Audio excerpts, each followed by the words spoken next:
ওই ব্যক্তির চাইতে উত্তম কোনো ব্যক্তি নাই যে ব্যক্তি মানুষকে আল্লাহ রাস্তায় দাওয়াত দেয়।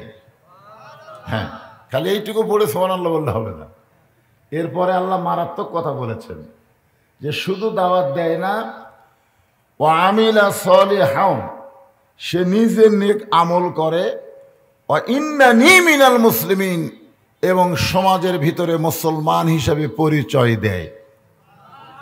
তাহলে কোন ব্যক্তি সবচাইতে উত্তম? যে ব্যক্তি আল্লাহ রাস্তায় মানুষকে কি করে? দাওয়াত দেয়। শুধু দাওয়াত দেয় না, অনেকে বলে না যে আমার নসিহত শোনো, খাসিয়ত জান দেখো না, মানে আমি যা করি করি কিন্তু আমি কি বলি সেটা খালি শোনো। এই লোককে উত্তম বলা যাবে না। বরং যে ব্যক্তি দাওয়াত দেয় সে দাওয়াত করে এবং সমাজের মধ্যে মুসলমান হিসেবে পরিচয় দিতে তার অন্তরে কোনো দ্বিধা দ্বন্দ্ব থাকে না। আমার সামনে আপনারা যারা বসে আছেন, আপনার যে মুসলমান, এ ব্যাপারে কোনো সন্দেহ আছে? সন্দেহ নাই। আল্লাহ রাসূল সাহাবীদের সামনে এক সময় বললেন যে আমি আবু জেহেলের কাছে 400 বার দাওয়াত নিয়ে গেছি। কয়শো বার? 400 বার। এরপরও আবু জেহেল আমার দাওয়াত গ্রহণ করেনি। আপনারা বলেন তো, এই আয়াত অনুযায়ী রাসূলের মধ্যে সব গুণ আছে না নাই? যেরকম আছে না নাই? তারপরও আবু জেহেল কতবার?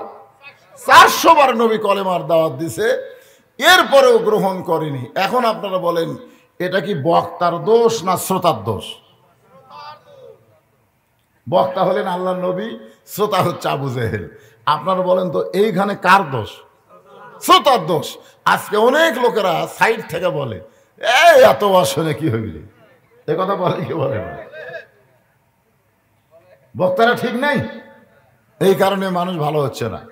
আপনারা বলেন তো আল্লাহর নবীর চাইতে ভালো বক্তা পৃথিবীতে আর কেউ আছে? সেই বক্তা আবু জেহেলের কাছে কতবার গেছে? 400 বার। আল্লাহর নবী বললেন আমি আবু জেহেলের কাছে 400 বার কলেমার দাওয়াত দিলাম, এরপরও আবু জেহেল কলেমা গ্রহণ করে নাই। কিন্তু আমার আলী যদি আবু জেহেলকে দাওয়াত দিবার যাইতো তাহলে মনে হয় আবু জেহেল কলেমা গ্রহণ করত। এই কথাটা খেয়াল করবেন। আল্লাহ রাসূল বললেন আমি গেছি কতবার? 400 বার। আবু জেহেল কলেমা গ্রহণ করেনি, কিন্তু আমার আলী যদি কলেমার দাওয়াত না আবু জেহেলের কাছে যাইতো তাহলে আমার মনে হয় আবু জেহেল কলেমা গ্রহণ করত। তো সাহাবীরা বললেন হুজুর তাহলে আপনি কষ্ট করে না যায় আলীক পেটে দেন। আল্লাহ রাসূল বললেন আমারও বড় ভয় যে যদি আবু জেহেল দাওয়াত গ্রহণ না করে, আলী যদি তাকে হত্যা করে, এই তোর কলেমার দাওয়াত দিলাম কলেমা গ্রহণ করিস না কেন, এই খুঁয়ে বেড়া দিল। তো দাওয়াতের ব্যাপারে তো মারামারি করা যাবে না। আল্লাহ কোরআনে বলেছে উদউ ইলা সাবিলি রাব্বিকা বিল হিকমা মাউইজাতিল লিল হাসানা। সুন্দর ভাষায়, শালীন ভাষায় মানুষকে দাওয়াত দিতে হবে। যদি বুঝবার না পারে তাহলে হেকমতের সাথে। ধরে কোন কিসের সাথে? যে হেকমতটা আলীর কাছে নাই, আছে কার কাছে? রাসূলের কাছে। সুবহানাল্লাহ বলেন। সেই হযরত আলী রাসূল যখন দুনিয়া থেকে বিদায় নিলেন, বিদায় নেওয়ার পরের দিন থেকে হযরত আলী এই দাওয়াতের কাজটা শুরু করলেন। যে কাজটা রাসূল করেছেন সেই কাজটাই হযরত আলী শুরু করলেন। সুবহানাল্লাহ বললেন। আজকে আমাদের বাংলাদেশে দাওয়াতের কাজ আছে না নাই? এতক্ষণ আছে না নাই? হ্যাঁ, দাওয়াতের কাজ আছে। এখন সব দাওয়াতে মানুষ শত্রু হয় না, আবার সব দাওয়াতেই কোরআন হাদিসের তেমন মূল্যায়নও হচ্ছে না। কিভাবে দাওয়াত দিতে হবে, দাওয়াতের সিস্টেমটা কি, এরই উপরে আজকের এই আয়াত নিয়ে আলোচনা হবে। আয়াতটা আপনারা খেয়াল করবেন। আয়াতটা কি? ওয়ামান আহসানু কাওলাম মিম্মান দাআ ইলাল্লাহ ওয়া আমিলা সালিহান ওয়া ক্বালা ইন্নানী মিনাল মুসলিমিন। এর উপরে একটা দাওয়াতের ছোট্ট কথা শোনেন। রাসূল দুনিয়া থেকে বিদায় হয়ে গেলে এক সাহাবী এই দাওয়াতের কাজে বের হয়ে গেলেন। যখন সাহাবী দাওয়াতের কাজে বের হয়ে গেছেন ওই সময় ওই সাহাবীর বউ গর্ভবতী। ধরে কোন কি বতী? গর্ভবতী। তো সাহাবী এসে বলতেছেন রাসূল দুনিয়া থেকে যাওয়ার সময় বলে গেছে যে আমি চলে যাচ্ছি, আমি চলে যাওয়ার পর আমার এই দাওয়াতের দায়িত্ব আমার সাহাবীদেরকে দিয়ে দিলাম। তো নবী যখন চলে গেছে দুনিয়া থেকে, আমি নবীর কাজ করতে চাই। তো বউ বলতেছে আমি এখন গর্ভবতী, এই অবস্থায় আমাকে রেখে আপনি যদি দাওয়াতের কাজে চলে যান তাহলে আমার দেখাশোনা কে করবে? আমার দেখাশোনা কে করবে? তখন ওই সাহাবী বলতেছে আমি তোমাকে আল্লাহর উপরে ভরসা রেখে, ওয়া মান ইয়াতাওয়াক্কাল আলাল্লাহি ফাহুয়া হাসবুহু, আমরা কেউ কিছু করতে পারবো না, যা কিছু করবে কে করবে? আমি বাড়িতে থাকলেও তোমার উপকার করতে পারবো না, আবার যদি নাও থাকি আল্লাহ যদি চায় তোমার কোনো সমস্যা হবে না। বউকে একথা বলে লোকটা দাওয়াতের কাজে বের হয়ে গেছে। দাওয়াতের কাজ করতে করতে দাওয়াতের কাজে এত মজা, বুঝলেন? ঈদের দিনে আমার এলাকার মসজিদে কতগুলো লোক আছে নোয়াখালী থেকে। ধরে কোন কোন খালি? নোয়াখালী। তা আমি ওদেরকে বললাম কে রে ভাই, ঈদ উল ফিতর আপনাদের বাড়িতে বৌসল নাই? তো আছে হুজুর। তো বৌসল বাদ দেয় আপনারা এই অন্য এলাকায় এসে দাওয়াতের কাজ করতেছেন। বলে হুজুর দাওয়াতের কাজে এত মজা, এলে ঈদ টিদ কিছুই ভালো লাগে না। মানে দাওয়াতের কাজে এত মজা যে ঈদ টিদ কিছু ভালো লাগে না, ঈদের চাইতেও বেশি আনন্দ দাওয়াতের ভিতরে। ওই সাহাবীটা দাওয়াতের কাজ করতে করতে প্রায় 27 বছর, জোরে বলেন কয় বছর? 27 বছর দাওয়াতের কাজ করতে করতে আফ্রিকার জঙ্গল পর্যন্ত গেছে। আফ্রিকার মানে লোকালয় শেষ করে দাওয়াতের কাজ করতে করতে জঙ্গলের মধ্যে গেছে। তখন জঙ্গলের পশুপক্ষী বলতেছে তোমার আর দাওয়াত দেওয়া লাগবে না, তুমি এখন ব্যাগ যাও। তো ওই সাহাবী নিয়ে চলে এসে নিজের এলাকায় এসে দেখে সুন্দর একটা মসজিদ গড়ে উঠছে। যখন তিনি দাওয়াতের কাজ করতে গেছিলেন তখন কিন্তু মসজিদ ছিল না। কয় বছর আগে? 27 বছর আগে। কিন্তু এখন ফিরে এসে দেখে ওই জায়গায় একটা সুন্দর মসজিদ গড়ে উঠেছে।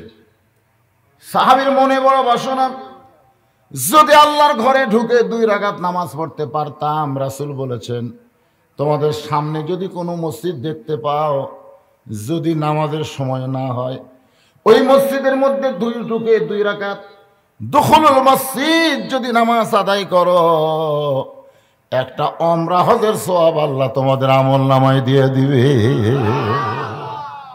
নতুন মসজিদ, লোভ হয়েছে। মসজিদ দেখলে নামাজিদের লোভ হয় কি হয় না? তো এই সাহাবী বুড়া বয়সে তখন গেছিল, তখন যুবক, আর এখন বুড়া বয়সে এসে মসজিদে 2 রাকাত নামাজ আদায় করে নামাজের সালাম ফিরাই দেখে মসজিদের বারান্দায় কতগুলো ছোট ছোট বাচ্চাদেরকে একটা যুবক কোরআনের তালিম দিচ্ছে। একটা যুবক কি দিচ্ছে? কোরআনের তালিম দিচ্ছে, কোরআন শিক্ষা দিচ্ছে। খায়রুকুম মান তাআল্লামাল কোরআনা ওয়া আল্লামাহ। ওই ব্যক্তির চাইতে উত্তম কোনো ব্যক্তি নাই যে ব্যক্তি মানুষকে কি করে? আল্লাহর কোরআন শিখেছে এবং কোরআনের শিক্ষা দেয়। জোরে কোন সুবহানাল্লাহ। তো এই বুড়ো সাহাবী মনে মনে কয় আল্লাহ কি সুন্দর একটা যুবক, এরকম একটা যুবক যদি আমার সন্তান হতো। সুবহানাল্লাহ। কোরআন শিখেছে এবং অপরকে কোরআনের শিক্ষা দেয়, এইরকম একটা ছেলে যদি আমার হতো। এই কথা বলে বুড়ো সাহাবী যে এলাকা থেকে গিয়েছেন সে এলাকার মধ্যে ঢুকতেছেন। এখন যুবক ছোট ছোট বাচ্চাদেরকে কোরআনের তালিম দিতে দিতে চিন্তা করে, ও আছে না মানুষটা মসজিদে 2 রাকাত নামাজ পড়লো, আবার যেই দিকে যাচ্ছে এই দিকে শুধু একটাই বাড়ি, সে বাড়িতে আমার মা আর আমি থাকি, আর তো কোনো বাড়ি নেই, তাহলে বুড়াটা যায় কোথায়? যুবক আল্লাহর কোরআনের তালিম বাদ দিয়ে ওই মুরব্বীর পিছনে পিছনে রওনা দিল। পিছন থেকে ডাক দেওয়া যাবে না। আল্লাহর নবী বলেছেন তুমি যদি কাউকে সালাম দিবার চাও তাহলে পিছন থেকে সালাম দেওয়া যাবে না। কারোর সঙ্গে যদি কথা বলতে চাও তাহলে কথা এমনি এমনি বলা যাবে না, সালাম দেওয়ার পরে কথা বলা লাগবে। হাদিস শরীফে আছে আসসালামু ক্বাবলাল কালাম। আপনি যত কথাই বলেন সালামের পরে বলা লাগবে, সালামের আগে কোনো গল্প চলবে না। তো যুবক দৌড়ে গিয়ে মুরব্বীর সামনে দাঁড়ায় আসসালামু আলাইকুম ইয়া শায়েখ আব্দুল্লাহ। রে বুড়ো আল্লাহর বান্দা, তোমার প্রতি আল্লাহ রহমত বর্ষিত হোক। তো এখন মুরব্বী বলতেছে ওয়ালাইকুম আসসালাম। তো যুবক বলতেছে আপনি এদিকে কোথায় যাবেন? মুরব্বী বলতেছে এইদিকে আমার একটা বাড়ি আছে, এদিকে আমার একটা বাড়ি আছে। যুবক বলতেছে না, এদিকে কোনো বাড়ি নাই, একটাই বাড়ি, সেই বাড়িতে আমার মা আর আমি থাকি, আর কেউ থাকে না। মুরব্বী বলতেছে এই এলাকায় তো আমার বাড়ি ছিল, আমি একটু খোঁজ করে দেখি। যুবক বলতেছে কোনো বাড়ি নাই, আপনি খোঁজ করে কেমনে দেখবেন?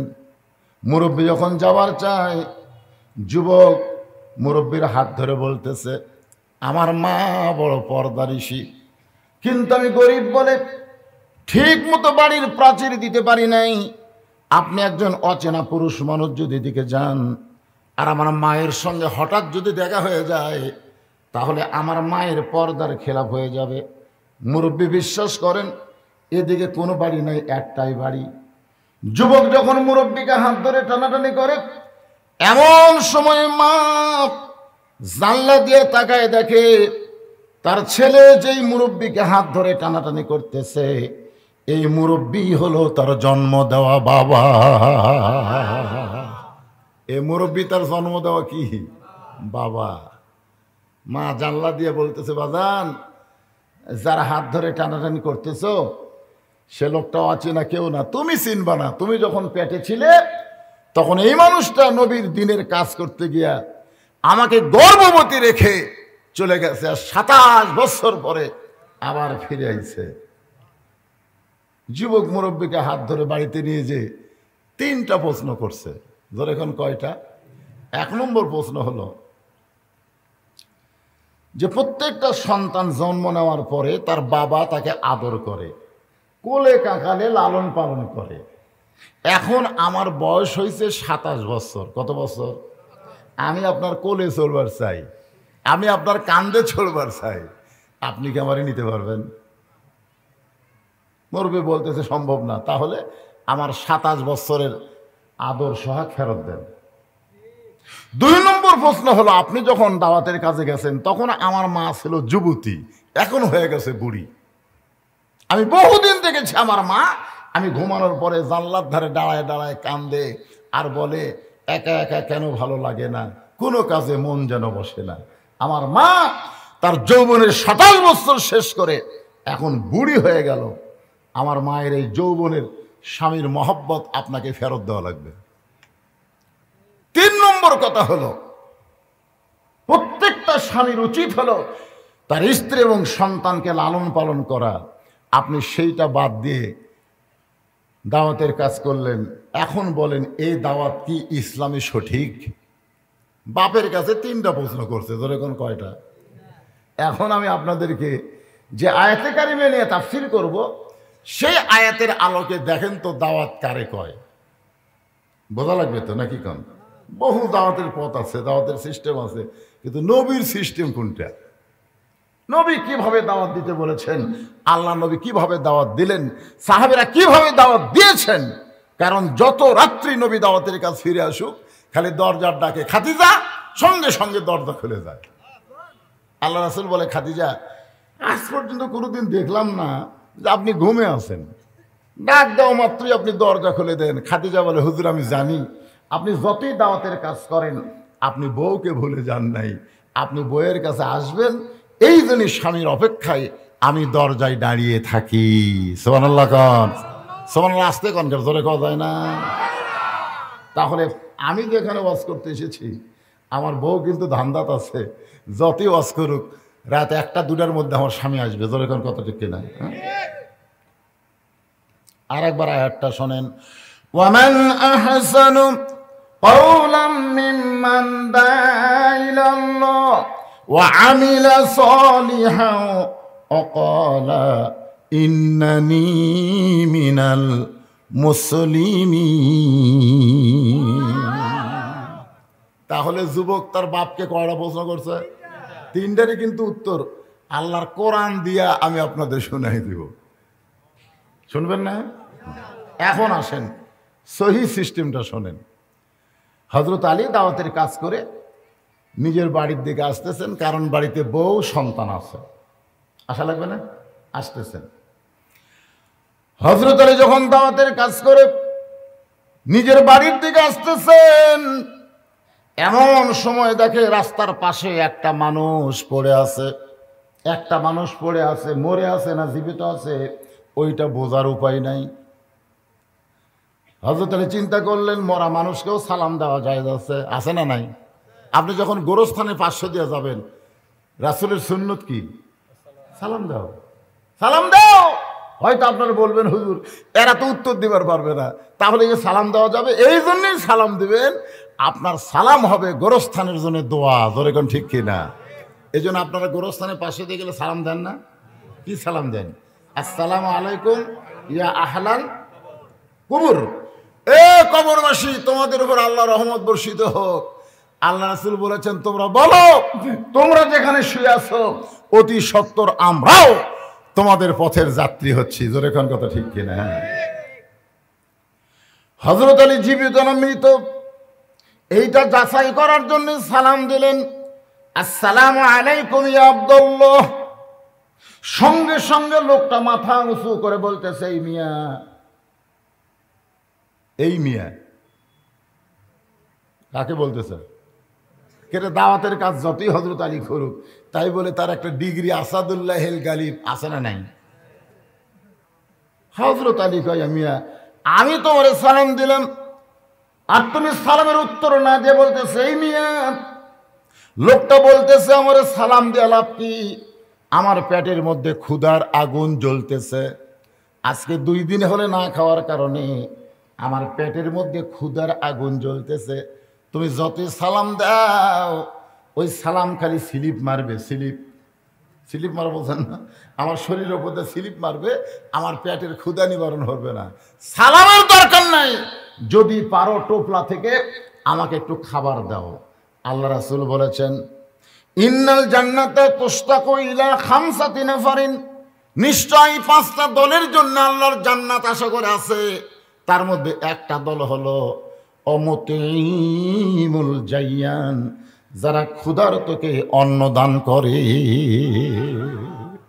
তুমি আরে সালাম দিছা, তোমার সালাম তো কাজ হচ্ছে না, বরং যদি পারো টোপলা থেকে আমার কিছু খাবার দাও।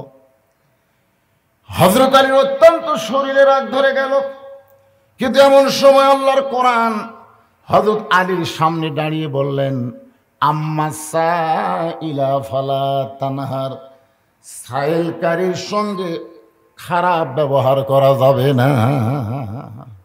আমাকে বলতে তো, হুজুর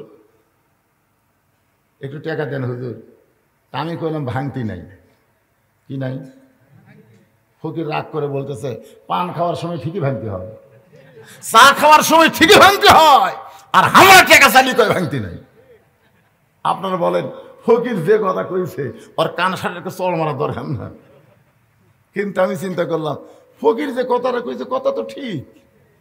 আমি চা খাওয়ার সময় টাকা ভাঙ্গা চা খাই, পান খাওয়ার সময় টাকা ভাঙ্গা পান খাই, আর ফকির ভিক্ষা দেওয়ার সময় ভাঙ্গায় না কেন?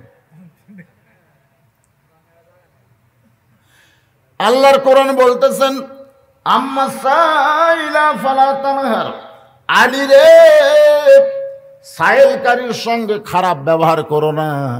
আলী বলতেছে, ভাইজান এই টোপলার মধ্যে আমার কোনো খাবার নাই, আমি দাওয়াতের কাজ করে বাড়ির দিকে যাচ্ছি।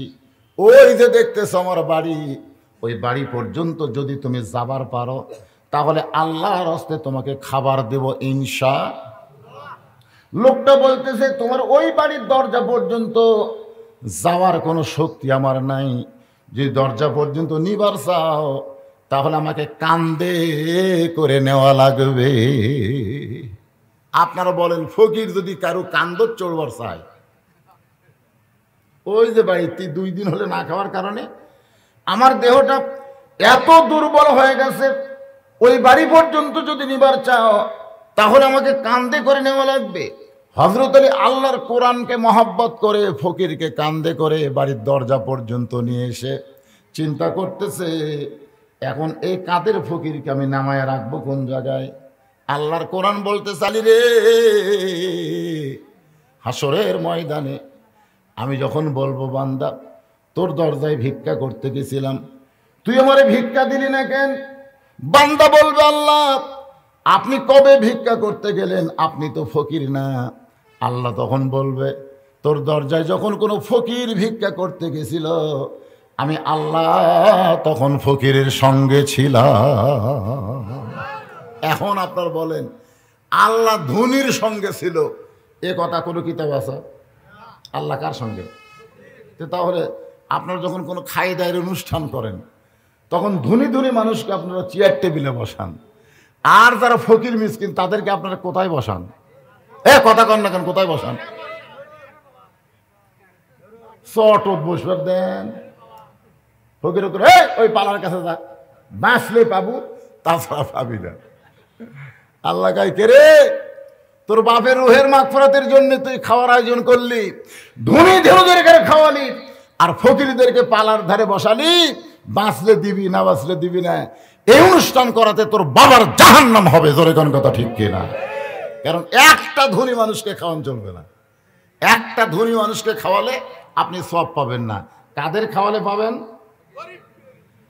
আর পড়েন, সবাই জানেন সূরা মাউন, আর আইতাল্লাযী ইউকাযযিবু বিদ্দীন ফাযালিকাল্লাযী ইয়াদউল ইয়াতীম ওয়ালা ইয়াহুদ্দু আলা তুআমিল মিসকিন ফাওয়াইলুল লিল, পড়েন, ফাওয়াইলুল লিল মুসাল্লিন আল্লাযীনা হুম আন সালাতিহিম সাহুন আল্লাযীনা হুম ইরাউন ওয়া ইয়ামনাউনাল মাউন।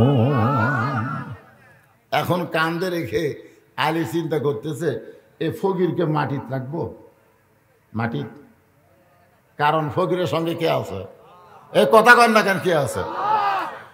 হযরত আলী দেখলেন টোপলার মধ্যে মখমলের একটা চাদর আছে। আল্লাহ কোরআনে বলেছেন লান তানালুল বিররা হাত্তা তুনফিকু মিম্মা তুহিব্বুন, তুমি যদি আল্লাহকে খুশি করবার চাও তোমার সবচাইতে মহব্বতের জিনিসটাই আল্লাহরে বিছায়া দাও।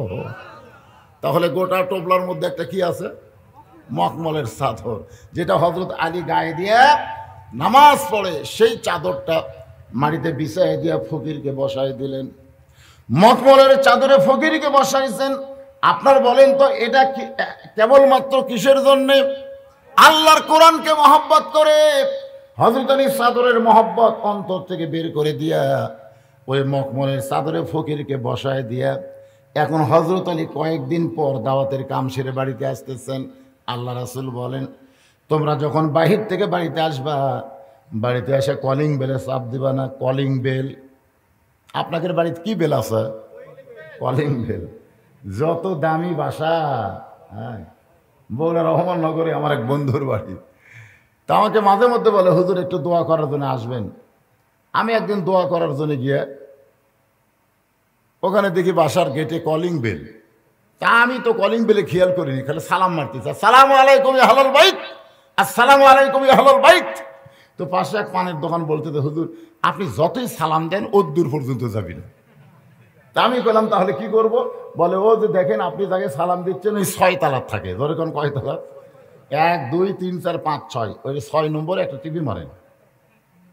আমি 6 নম্বরে একটা টিভি মারছি, যেই টিভি মারছি বিদেশি কুত্তার সাউন্ড করে উঠছে। আমি ভয়ে 3 হাত পিছনে গেছি। দোকানদার বলতে হুজুর পিছনে গেলেন কেন? আমি বললাম ভাই কুত্তার সাউন্ড। হুজুর এই কলিং বেলের সাউন্ড এরকমই, হ্যাঁ কুত্তার সাউন্ড দিয়েছে। তো কিছুক্ষণ পরে লোকটা বের হয়ে আমাকে সালাম দেয়, বলে হুজুরা কখন আইসেন? আমি তখন আসি ভাই, কিন্তু এই সাউন্ডটা এরকম। বলে হুজুর ফকিরের অত্যাচার হুজুর, এখনকার ফকিরেরা কলিং বেলে চাপ দেয় ভিক্ষা চায়। আমার এক বন্ধু কইছে কুত্তার সাউন্ড ঢুকাতে ফকির আর ভিক্ষা চাবি না। এক ফকির কেবল ভিক্ষা চাওয়ার ধরে কলিং বেলে চাপ মারছে, কুত্তার সাউন্ডে ওই যা ভিক্ষা করছিল ব্যাগ ফেলা দিয়ে মারছে। তো আশেপাশে যত ফকির আছিল সমস্ত ফকিরকে বলছে 1 নম্বর 2 নম্বর 4 নম্বর 5 নম্বরে টিভি মারবি, খবরদার 6 নম্বরে মারিস না, কারণ 6 নম্বরে কুত্তা আছে। তোর এখন কি আছে? আপনার বলেন তো 6 নম্বরে মানুষ আছে না কুত্তা আছে? মানুষ আছে।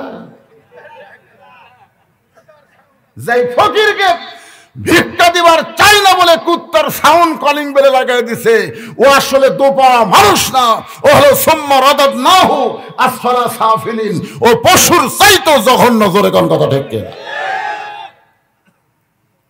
হযরত আলী সালাম দিছে, আসসালামু আলাইকুম ইয়া আহলাল বাইত। যেই মাত্র হযরত আলী সালাম দিয়েছে তখন অন্দর মহলে ছিল ফাতেমা। ফাতেমা ছিল কোথায়?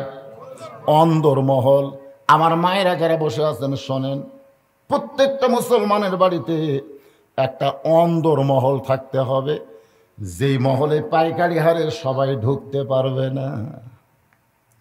প্রত্যেকটা মুসলমানের বাড়িতে একটা কি মহল? অন্দর মহল থাকতে হবে। শোনেন মনোযোগ দিয়ে, সে অন্দর মহলে সবাই ঢুকতে পারবে না। ইমাম গাজ্জালিকে বলা হলো অন্দর মহল মানে কি? ইমাম গাজ্জালি বললেন অন্দর মহল মানে কবর। অন্দর মহল মানে কবর। জোরে কোন? অন্দর মহল মানে কবর। সবাই বলতে যে হুজুর কবর দেখি বুঝালেন। ইমাম গাজ্জালি বললেন একটা মেয়ে মানুষ মারা গেলে যে সমস্ত পুরুষ মানুষ ওই মেয়েটার লাশ কবরে নামাতে পারবে, কেবলমাত্র তারাই অন্দর মহলে প্রবেশ করবে, অন্য কোনো পুরুষ অন্দর মহলে প্রবেশ করতে পারবে না। এখন আপনারা বলেন একটা মেয়ে মানুষ মারা গেলে তার লাশ কারা কারা কবরে নামায়? পাইকারি হারে সবাই? পাইকারি? যদি শালি মরে আর দুলা ভাই যদি বলে আমার আদরের শালি আমি লাশটা কবরে নামাবো, কথা কর না কেন? পারে কথা কর না কেন? যদি চাচাতো ভাই, মামাতো ভাই, ফুফাতো ভাই, দেখছেন আপনার ফতুয়া দিচ্ছেন, হবে না? সবাই বলছে না শালি মরছে, দুলা ভাই লাশ স্পর্শ করা যাবে না। দুলা ভাই সাইডে জায়গায় হাসতেছে, বলে হাসিস কেন? বলে এই শালি যখন জীবিত আসলো আমি টাকা দিবার চাইনি রে, আমার হাত ধরে জোর করে আমার তো 500 টাকা আদায় করছে। টাকা দেয়নি, জোর করে টাকা 500 আদায় করছে। মোটর সাইকেল কিনছি, নিচে দোপা পিছনে উঁচে, শালিক লিছি, শালি আমাকে চাপা ধরলো। একজন নিষেধ করলো না যে দুলা ভাই শরীর স্পর্শ করা যাবে না। তো জীবিত অবস্থায় শালিক কত স্পর্শ করলাম, কেউ নিষেধ করলো না। আর মরার পরে হাত দেওয়া যাবে না। তখন একজন বলতেছে আমাদের বাংলাদেশে জীবিত অবস্থায় পর্দা না করলে মরার পরে করে। আমাদের বাংলাদেশের মেয়েরা মরার পরে 5 কাপড় পরে। ধরে কোন কথা ঠিক কিনা? আর যত অবস্থায় ঠিক মতো কাপড় নাই।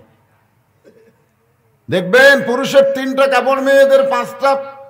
এই 5টার মধ্যে 2টা কাপড় মেয়েদের, একটা হলো সিনা বান, আর একটা হলো মাথা বান। 2টা কাপড় বেশি, এই সবাই জোরে ঝাঁকি দেখাবেন। একটা হলো সিনা বান আর একটা হলো মাথা বান।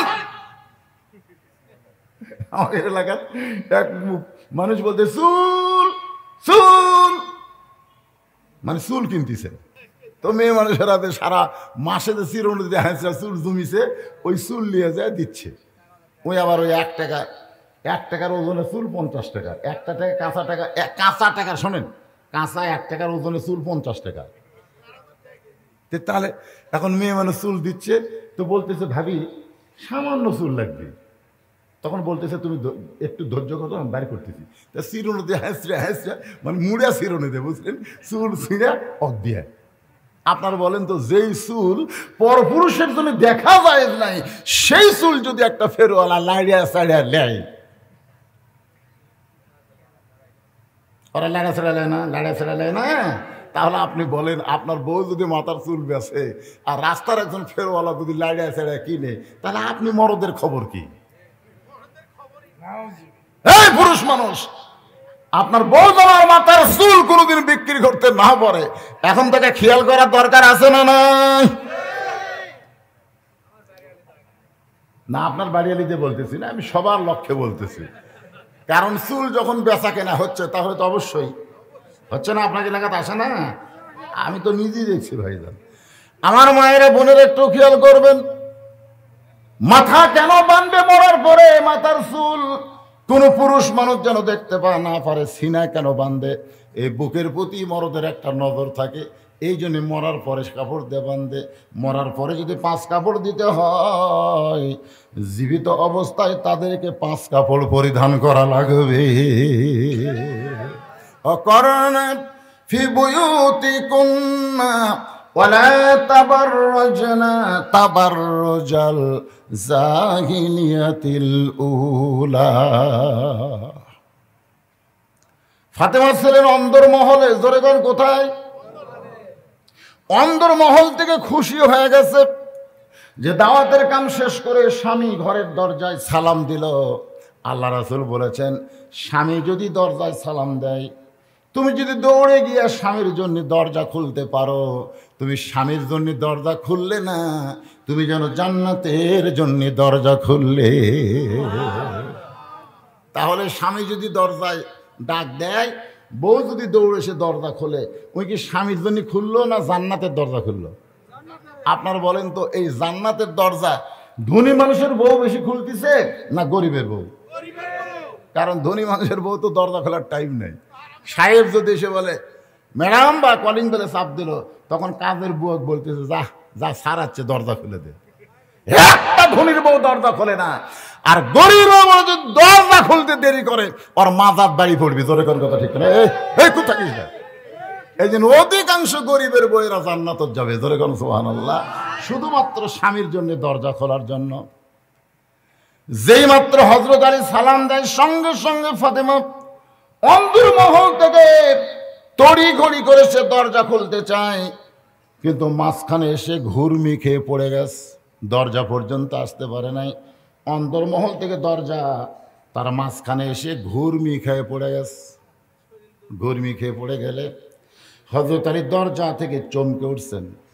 যদি ফাতেমা দরজা খোলে নাই, বাড়ির মধ্যে ঘুরমি খেয়ে পড়ে গেছে, কিন্তু হযরত আলী চমকে উঠছেন। চমকে ওঠার কারণ হলো ইত্তাকু ফিরাসাতাল মুমিনিনা ফাইন্নাহু ইয়ানজুরু বিনুরিল্লাহ। যারা প্রকৃত মুমিন হবে তারা চাইলে দুনিয়া থেকে আল্লাহর আরশ পর্যন্ত দেখতে পাবে। সুবহানাল্লাহ। আমরা তো দেখতেছি, আমরা দেখতেছি, আপনারা দেখতেছেন না। আল্লাহ পাক আমাদেরকে দেখাচ্ছেন যে 23 সাল দুর্ভিক্ষের বছর নয়, 23 সাল হচ্ছে পরিবর্তনের বছর। ধরে কোন কথা ঠিক কিনা? প্রধানমন্ত্রী কইছে 23 সাল হলো দুর্ভিক্ষে। দুর্ভিক্ষ না, পরিবর্তন হবে, পরিবর্তন। তোমরা মনে করতেছ আলেম ওলামার হাতে হাত দেওয়ার জন্য মানুষ পাগলা রে। গতকাল দিনে করছি পলাশবাড়ি মাহফিল, খালি আমার হাততে একটু হাত ঠেকাবি, এরই জন্য হাজার হাজার মানুষ লাইন ধরে আছে। আমাকে ওরা বেড়া দিয়ে ঘরের মধ্যে নিয়ে এলো, হুজুর সবাই যদি একবার করে আপনার হাতে একটা সিবি মারে, আপনার হাত তো ভেঙে দেবে। আমি চিন্তা করলাম এই হাতের সঙ্গে হাত লাগানোর জন্যে কত মানুষ ব্যস্ত, অথচ এই হাতে হাত করা পড়াচ্ছে। তোর এখন কথা ঠিক কিনা? আপনার মনে করতেছেন এইরকমই থাকবি? পরিবর্তন আসতেছে ইনশাআল্লাহ। আপনারা দেখবার পাচ্ছেন না, কিন্তু আল্লাহ আমাদেরকে দেখাচ্ছেন ইত্তাকু ফিরাসাতাল মুমিনিনা ফাইন্নাহু ইয়ানজুরু বিনুরিল্লাহ। এই কোরআনের নজর দিয়ে দেখেন, অবশ্যই জালেম থাকবে না, আলেম এসে পরিবর্তন হবে। জোরে কোন কথা ঠিক কিনা? কি দেখতেছেন? আয় হায়, হবি না হুজুর, হবি না হুজুর, হবি না। আল্লাহর বান্দা হযরত আলী দরজা থেকে চমকে উঠছে। এখন ফাতেমা দরজা খুলতে না পারলে কি হবে? নিজেই দরজা খোলে, বাড়ির মধ্যে গিয়ে দেখে ফাতেমা ঘুরমি খেয়ে পড়ে। আলী কান্দার বলে, ফাতেমা এইভাবে ঘুরমি খেয়ে পড়ার কারণ কি? ফাতেমা বলে, স্বামী গো, আমার বড় ভাগ্য খারাপ, আমার বড় ভাগ্য খারাপ। আমি স্বামীর জন্য দরজা খুলতে পারলাম না।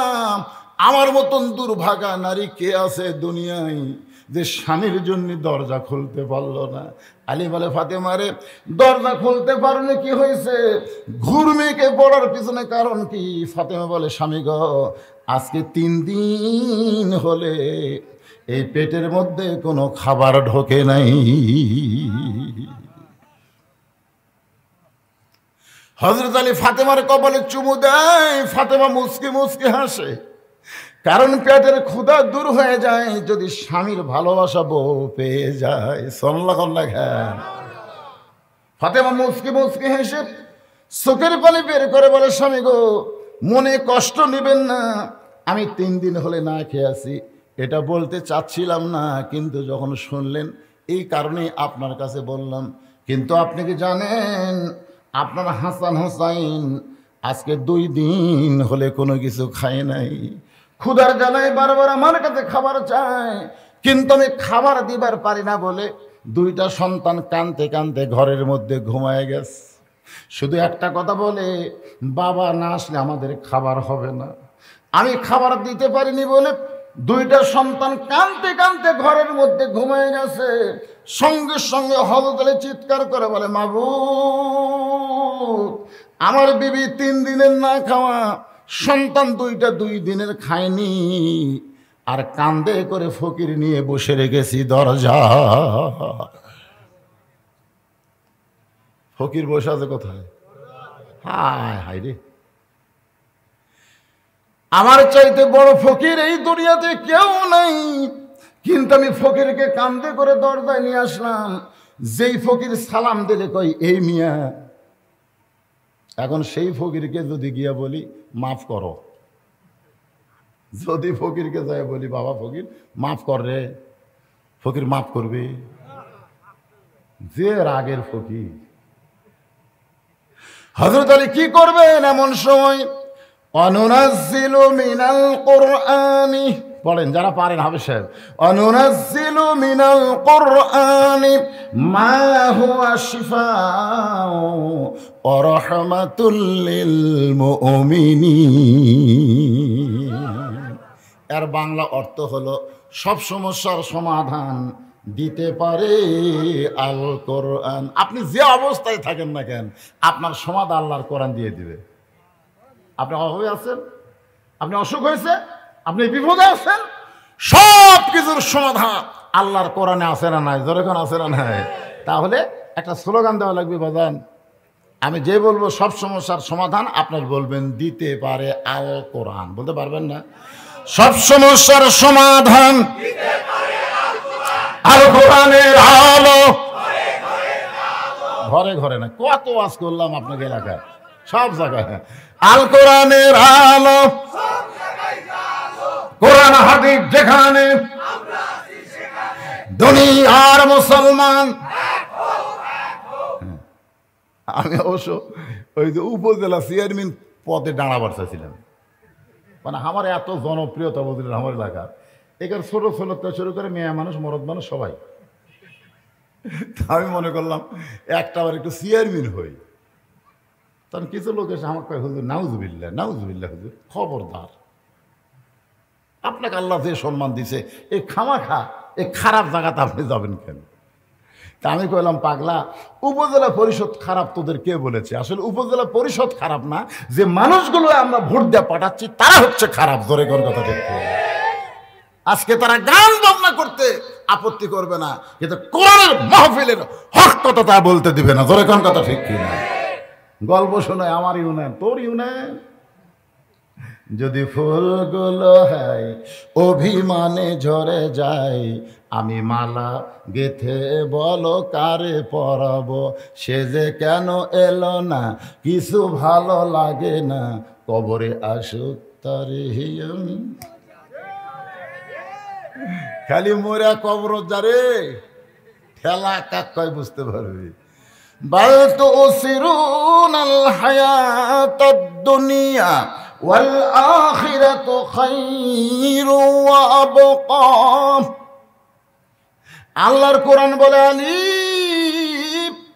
যদি কিছু পাবার চাও, ইয়া আইয়ুহাল্লাযীনা আমানুস্তাঈনু বিস-সাবরি ওয়াস-সালাহ ইন্নাল্লাহা মা'আস-সাবিরিন। সঙ্গে সঙ্গে হযরত আলী যেখানে ফাতেমা ঘুরমিকে পড়ে আছে বুঝলেন, ওনার পাশেই জায়নামাজ বিছাইছে। জায়নামাজ বিছাইয়ে 4 রাকাত সালাতুল হাজত নামাজের নিয়ত করেছে। 4 রাকাত নামাজ পড়ে আল্লাহর কাছে বলতেছে, আল্লাহ আমি রাস্তার একটা ফকিরকে, এই মনোযোগ দিয়ে শুনবেন, রাস্তার একটা ফকিরকে ভিক্ষা দেওয়ার জন্যে, খাবার দেওয়ার জন্যে কান্দে করে আমার বাড়ির দরজায় বসে রাখছি, কিন্তু বাড়ির মধ্যে ঢুইকা দেখি আমার চাইতে বড় ফকির কেউ নাই। আমার ফাতেমা 3 দিন হলে খায়নি, আমার হাসান হোসাইন 2 দিন হলে খাই নাই, এখন আমি কি করব আল্লাহ? আমি ফকিরকে গিয়ে যদি বলি মাফ করো, যেই ফকির সালাম দিলে কয় এই মিয়া, সেই ফকির তো মাফ করবে না। আমি এখন 4 রাকাত নামাজ পড়ে তোমার দরবারে ফকির হয়ে কান্দি, আল্লাহ আমার ফাতেমার জন্য নয়, আমার হাসান হোসেনের জন্য নয়, দরজার ফকিরের জন্য একটু ভিক্ষা দাও। কারণ বউ যদি না খেয়ে থাকে আমার অসম্মান হবে না, আমার সন্তান যদি না খাইয়া থাকে আমার অসম্মান হবে না, কিন্তু দরজার ফকির যদি খালি খালি ফেরত যায় আমি আলীর বড় অসম্মান হবে। আল্লাহ তুমি বলেছো তো ইজ্জু মান তাশা ওয়া তুযিল্লু মান তাশা বিয়াদিকাল খায়র ইন্নাকা আলা কুল্লি শাইইন কাদির। হাত তুলেছে কার কাছে? আল্লাহ রে আল্লাহ, আল্লাহ এই ফাতেমার জন্য না, আল্লাহ হাসান হোসেনের জন্য নয়, ওই দরদার ফকিরের জন্য একটু খাবার দাও আল্লাহ। চোখের পানি দিয়ে গাল ভিজা যাচ্ছে, বুক ভিজা যায়, কিন্তু খাবার আসে না। হযরত আলী বিরক্ত হয়ে, বিরক্ত জোরে গান কি, বিরক্ত হয়ে বলতেছে আল্লাহ লিমা তাকুলু মা লা তাফআলুন। তুমি কোরআনে বলেছো, কি বলেছো? তুমি যেটা বলো সেইটা আমল করো না, সেই মানুষটা ভালো না। আমি আপনার বলেন, আমি যেটা ওয়াজ করি সেটা আমল না করে আমি ভালো, এই জোরে কেন আমি ভালো? তো আল্লাহ তুমি কইলা ফকিরকে ফিরাইও না, তোমার কথা মতো আমি ফকিরকে কান্দে করে বাড়ির দরজাত রাখা দিয়েছি। এখন তুমি যদি আমাকে ফিরে দাও তাহলে আমি বুঝলাম তোমার কথা অনুযায়ী কাজ নাই। তুমি বলছো ফকিরকে ফিরাইও না, এখন তুমি যদি আমাকে ফিরে দাও তাহলে বোঝা গেল তুমি খালি বলতিছে, তোমার কোনো কাম নাই। মনোযোগ বাদ দিয়ে এমন কায়দায় যখন আল্লাহরে কইছে, সঙ্গে সঙ্গে জান্নাত থেকে 1 টোপলা খাবার হযরত আলীর হাতের মধ্যে পড়ে গেছে। আপনার বলেন তো, দুনিয়ার কোনো ধনী মানুষের বাড়িতে যদি কর্মা পোলা পাক হয়, গোস্তের পাক হচ্ছে, মাছের ভাজি হচ্ছে, তাহলে আশেপাশের গরিব বাড়ির লোকেরা কি গন্ধ পায় না? সুগন্ধ পায় না? আল্লাহ রাসূল বলেছেন, তুমি ধনী মানুষ, তুমি ভালো কিছু পাক করতে গিয়া যতদূর পর্যন্ত তোমার খাবারের সুগন্ধ গেছে ততদূর পর্যন্ত গরিব খুঁজে খুঁজে যদি খাবার না দাও তুমি জান্নাতে যাবার পারবা না। কি মনে করতেছেন? প্রতিদিন তো মারতেছেন খালি সমানে, সব কিছুর দাম বেশি, গরিবেরা কামাই করে 500, দৈনিক খরচ হয় 700। মাছ গোস্ত কিনবে যে হারে জিনিসের দাম, তোর কোন কথা ঠিক কিনা? তাহলে দুনিয়ার ধনী বাড়ির সুগন্ধ যদি গরিবের বাড়িতে যায়, অনেক ধনী মানুষ আছে তার সন্তানকে আপেল কিনে দেয়, কমলা কিনে দেয়। ছোট বাচ্চা কমলা খাইতে খাইতে ধনীর ছেলে বাইরে যায়, ওই কমলা খায় আর চোঁচা ফেলা দেয়, দেয় না? একটা গরিব ছেলে ওই কমলার চোঁচা আলিয়া মুকুট দেয়, মুকুট দিয়ে দৌড়ে গিয়ে বাপের সামনে বলে, বাবা ও বাবা আমি এটা খাবো। ছোট মানুষ তো, বাপকে বলে বাবা এটা আমি খাবো, বাপ ঠাস করে চড় মারে, চাউল কিনার পয়সা নেই, কমলা খাবি? আল্লাহ বলে, বান্দারে তুমি তোমার সন্তানকে ঠিক মতো খাওয়াতে পারো নাই, রাস্তায় ফেলে দেওয়ার কারণে গরিব ছেলে চোঁচা নিয়ে বাবার কাছে কমলা খাবার গেলে ওই বাবার চরটা সন্তানের গালে মারছে, আল্লাহ তোমার কাছ থেকে জান্নাত সরাইয়া নিছে। তাই ধনীরা একটু সাবধান হওয়ার দরকার আছে না নাই? এই দরকার আছে না নাই? এখন দুনিয়ার খাদ্যের সুগন্ধ যদি গরিব মানুষের যায়, তাহলে বেহেশত থেকে জান্নাত থেকে আলীর হাতে খাবার আইছে, আপনার বলেন তো এই খাবারের সুগন্ধ আছে না নাই? সুগন্ধ ঢুকছে হাসান হোসেনের নাকের মধ্যে। এরা 2 ভাই ঘুম পাড়তেছে, কিন্তু জান্নাতের খাদ্যের সুগন্ধ হাসান হোসেনের নাকের ভিতরে। এখন 2 ভাই লাফ দিয়ে উঠছে, ঘুম থেকে লাফ দিয়ে দরজা খুলে দেখে বাবার হাতে খাবার টোপলা। মাকে লক্ষ্য করে বলতেছে, মা আজকে না খাই আমরা কত কষ্ট করি, তোমার কাছে খাবার চাইলে তুমি খালি কান্দো, মা খাবার দিতে পারো না। বাবার হাতে খাবার টোপলা, বাবা না হলে খাবার পাওয়া যায় না। হাসান বাবার সামনে গিয়ে দাঁড়াইছে, আর হুসাইন দৌড়ে গিয়া বাবার দুইটা পা ধরে বলতেছে, ও বাবা আর দেরি করো না বাবা, তাড়াতাড়ি টোপলা খুলে আমাদেরকে খাবার দাও। হযরত আলী দুইটা সন্তানের মুখের দিকে তাকিয়ে চোখের পানি বের করে কাঁদতেছে, আল্লাহ আমার দুইটা সন্তান বাবা বাবা বলে আমাকে ডাকতেছে, খাবার চাচ্ছে, আমি কি করব আল্লাহ? কোরআন বলতেছে, ইন্নামা আমওয়ালুকুম ওয়া আওলাদুকুম ফিতনা, সম্পদ আর সন্তান হলো বিপদ রে আলী। দরজার ফকিরের জন্য ভিক্ষা চাইছিস, দরজার ফকিরের জন্য পাইছিস, খবরদার নিজের সন্তানের সামনে টোপলা খুলবি না। সুবহানাল্লাহ জোরে কর। আল্লাহ কোরআনে বলেছে, ইন্নামা আমওয়ালুকুম ওয়া আওলাদুকুম ফিতনা, নিশ্চয় তোমাদের সম্পদ আর তোমাদের সন্তান হলো বিপদের কারণ। আজকে যাদের সম্পদ বেশি আছে, আপনারা বলেন তো বিপদ কম না বেশি? ঠেলা বুঝবেন, শতকরা 2.5 টাকা, শতকরা 2.5 টাকা গরিবদের দরজায় আপনাকে হিসাব করে দিয়ে আসা লাগবে। কোনো গরিব আপনার কাছে আসবে না। গরিবের কি ঠেকা রে?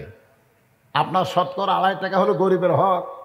আপনি 1000 টাকার মধ্যে 25, 1 লাখের মধ্যে 2.500, 1 কোটির মধ্যে 2.5 কোটি টাকা গরিবদের কাছে যায়, বল ভাই রে এই টাকাটা তোরা লিয়ে আমাকে জান্নাত যাওয়ার রাস্তা করে দে রে, তোরা যদি না লিস ভাই আমি কিন্তু জাহান্নামের আগুনে পড়বো রে। কি মনে করতেছেন এই টাকালারা?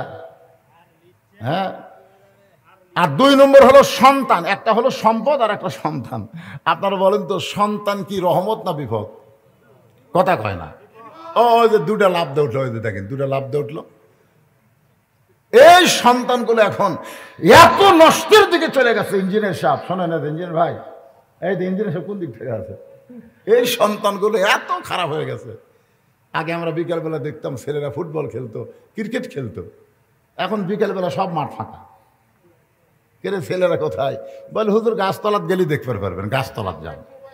গাছতলাত যায় দেখে 15 জন এরকম মোনাজাত করতেছে, 15 জন মানে মোবাইল হাতত নিয়ে কি দিয়ে করতেছে। আমি তো প্রায় ওয়াজে বলি, বর্তমান যুবকেরা যেভাবে নষ্ট হয়ে গেছে, স্বয়ং জিবরাইল সেও যদি ওয়াজ করে এরকম ভালো করা যাবে না। এদেরকে ভালো করতে গেলে একটাই মাত্র, সেটা হলো আল্লাহর কোরআনের আইন লাগবে। জোরে কোন কথা ঠিক কিনা? আল্লাহর কোরআনের আইন ছাড়া বর্তমান সরকারের আইন দিয়ে এই যুবকদেরকে ভালো করা যাবে না।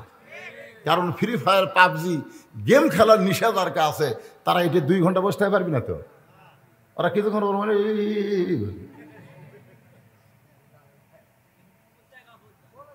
তাহলে আল্লাহ কি বলতেছেন? ইন্নামা আমওয়ালুকুম ওয়া আওলাদুকুম ফিতনা, নিশ্চয় তোমাদের সম্পদ আর সন্তান হলো বিপদের কারণ। এখন আপনাদের কাছে আমার প্রশ্ন হলো, আলীর কাছে সন্তান বড় না আল্লাহর কোরআন বড়?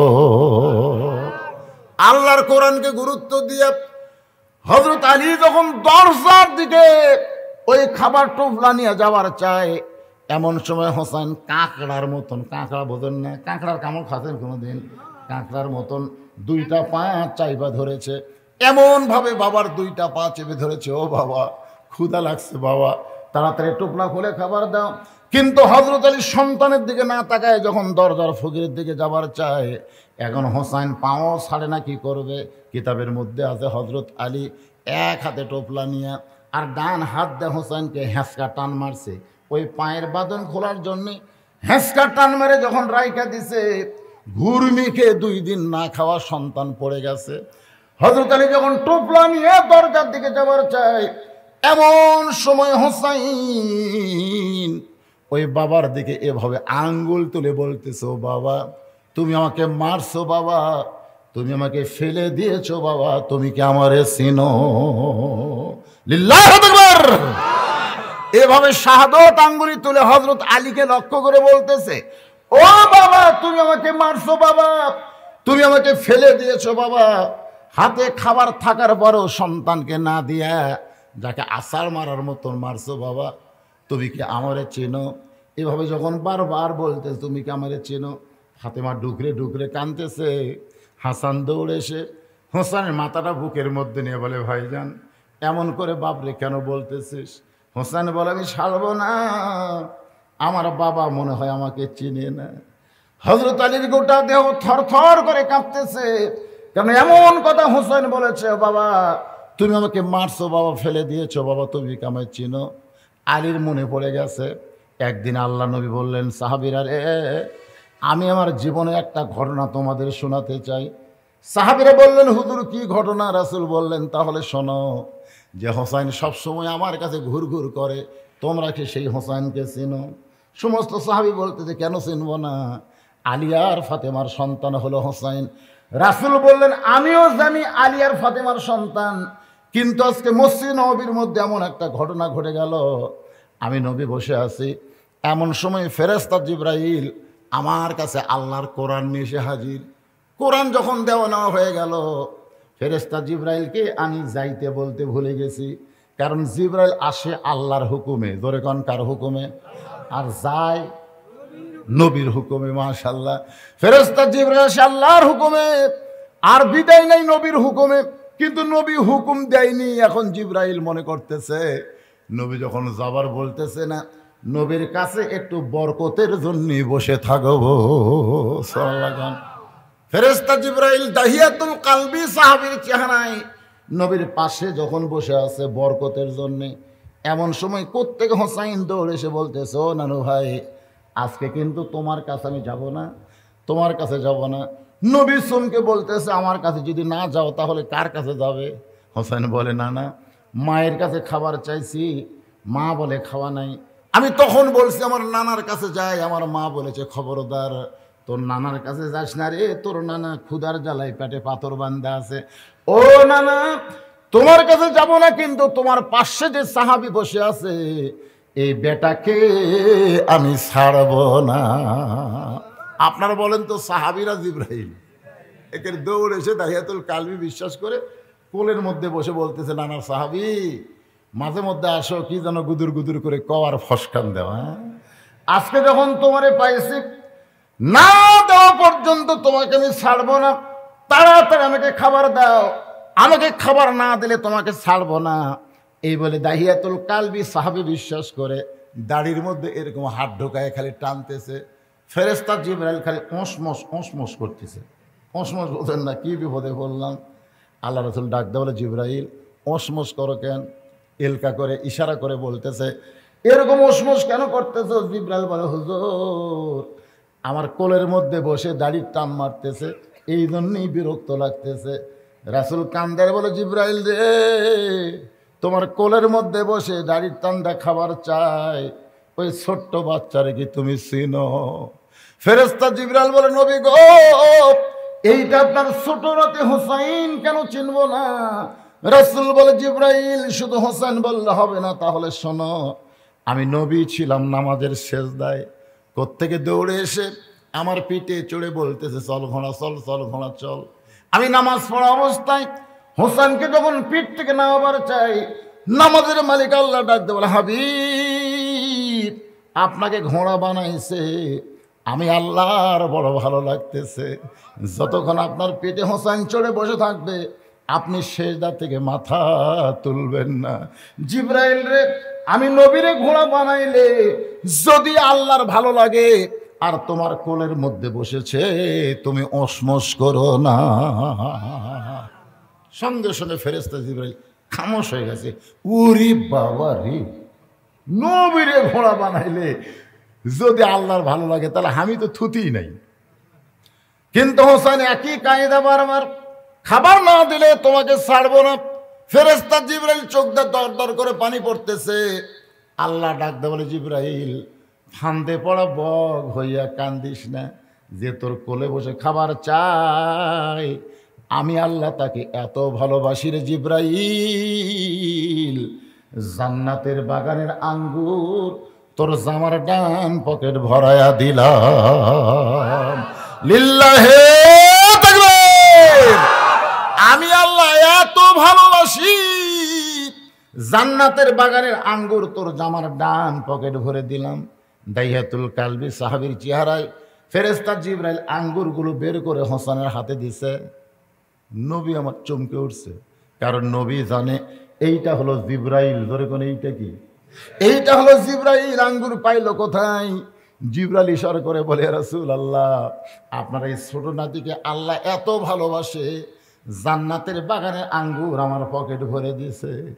এবার হোসেন আঙ্গুরগুলো নিয়ে আল্লাহর নবীর কাছে গিয়ে বলে, নানা গো, দেখো তোমার সাহাবী কত বড় বেয়াদব, তোমার সাহাবী কত বড় বেয়াদব, পকেট ভরা আঙ্গুর নিয়ে বসে থাকে, অথচ তোমাকে আঙ্গুর দেয় না। ধরো নানা কয়েকটা আঙ্গুর তুমি নাও।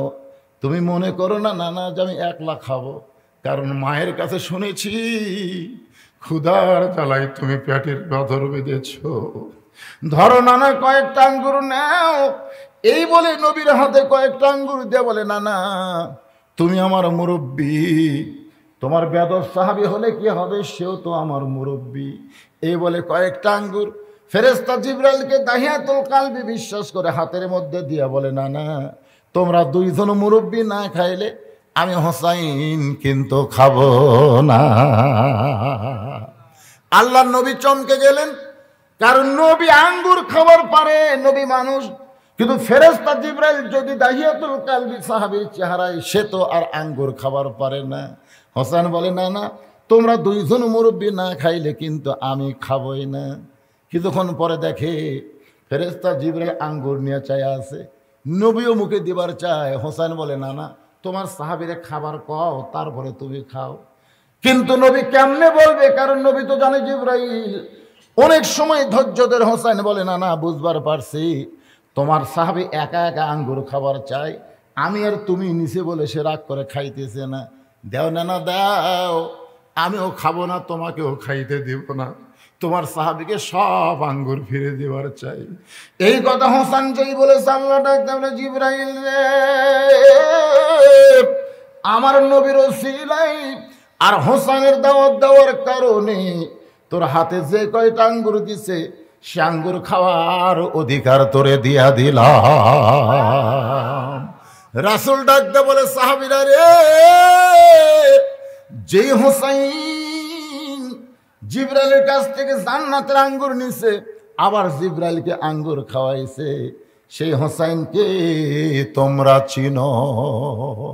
আলীর মনে পড়ে গেছে, যখন আমাকে মারছো বাবা, তুমি আমাকে ফেলে দিয়েছো বাবা, তুমি কি আমাকে চিনো? মনে পড়ে যায় ঘটনা। হাজার হাজার সাহাবী নিয়ে মসজিদ নববীতে নবী ওয়াজ করতেছেন।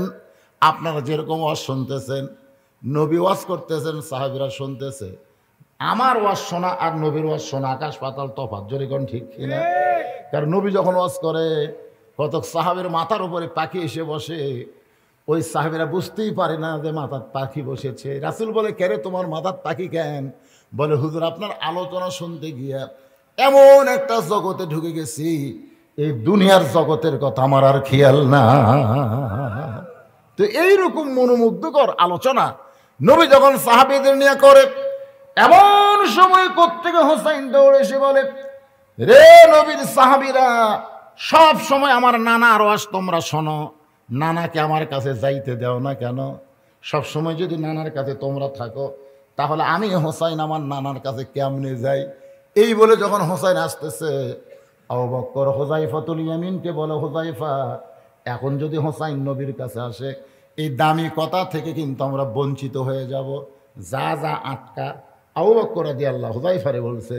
হুযায়ফা দৌড়ে গিয়ে হোসাইনকে বুকের মধ্যে নিয়ে বলতেছে, বাবু তুমি এখন বাইরে যায় খেলাধুলা করো, তোমার নানার আলোচনা আমরা শুনতেছি, এখন তোমরা নানার কাছে যাই, তোমার নানার কাছে যাইও না। এই কথা যেই মাত্র হুযায়ফা হোসাইনকে বলেছে, সঙ্গে সঙ্গে হোসাইন শাহাদত আঙ্গুলি তুলে বলতেছে, রে নানার সাহাবীরা, আমার নানাকে চিনো বলে নানার ওয়াজ তোমাদের ভালো লাগতেছে, কিন্তু আমি হোসাইনকে চিনো না, এই জন্য নানার কাছে আমার যাইতে দাও না। আজকে শুনে নাও, ওই নানার চাইতে আমি কোনো অংশে ছোট না। যেই কইছে নানার চাইতে কোনো অংশে ছোট না, সঙ্গে সঙ্গে হযরত আলী এক দৌড়ে গিয়ে হুযায়ফার কোল থেকে কাইরা নিয়ে মুখে একটা ঠাসি মারছে। কোন মুখে কি কথা বলতেছিস, কোন মুখে কি কথা বলতেছিস? ওয়ারাফা'না লাকা যিকরাক, আল্লাহর পরে এই পৃথিবীতে সবচাইতে দামি যিনি, তিনি হলেন আমাদের নবী, যার সঙ্গে কারো তুলনা চলবে? এই ছোট মুখে বড় কথা কইছে, এই কয়া মুকত মারছে ঠাসি, এত জোরে ঠাসি মারছে কেন? হযরত আলীর কাছে হোসাইন বেশি মহব্বত না নবী বেশি মহব্বত? আলী বলেছেন আমি দরকার হলে গোটা দুনিয়া ছাড়তে পারবো, কিন্তু আল্লাহ নবীর সঙ্গ এক মুহূর্তের জন্য আমি ছাড়বো না। আমি আমার জীবনের চাইতেও রাসূলকে অনেক বেশি ভালোবাসি। ধরে কেন সুবহানাল্লাহ। এই যে নিচে দাঁত দেখতেছেন না, এ দাঁতটা উপরে লব কাটে রক্ত বার হয়ে গেছে। কিছুক্ষণ পরে যখন হাত টান দিয়েছে, হোসেন চিল্লায় বলতেছে নানার সাহাবীরা। কিছুক্ষণ আগে একজন সাহাবীর কোলে থেকে বলেছি নানার চাইতে আমি কোন অংশে ছোট না। এখন বাবার কোল থেকে বলতেছি ওই নানার চাইতে আমি অনেক বড়। যেই কইছে বড় রে ভাই, নবীর পাশে একজন সাহাবী বসে আছিল ওমর ফারুক। লাভ ধরে বলতেছে কে আলী, এই তোমার সন্তান যে বেয়াদবি করতেছে, আমার আব্দুল্লাহ হলে 2 পাও ধরতাম, সিরা তক্তা বানাতাম। নবীর চাইতে বড়, এত বড় কথা বলতে পারে? হযরত আলী হোসেনকে নিয়ে যখন যাবার চাই, সঙ্গে সঙ্গে নবী 2 কানা হাত বাড়ায় বলে আলী রে, আমার হোসেনকে আমার কাছ থেকে আলাদা করিস না। সুবহানাল্লাহ। আমার হোসেনকে আমার কাছ থেকে আলাদা করিস না। এই কথা শোনার সঙ্গে সঙ্গে হযরত আলী হোসেনকে ছাইড়া দেয়।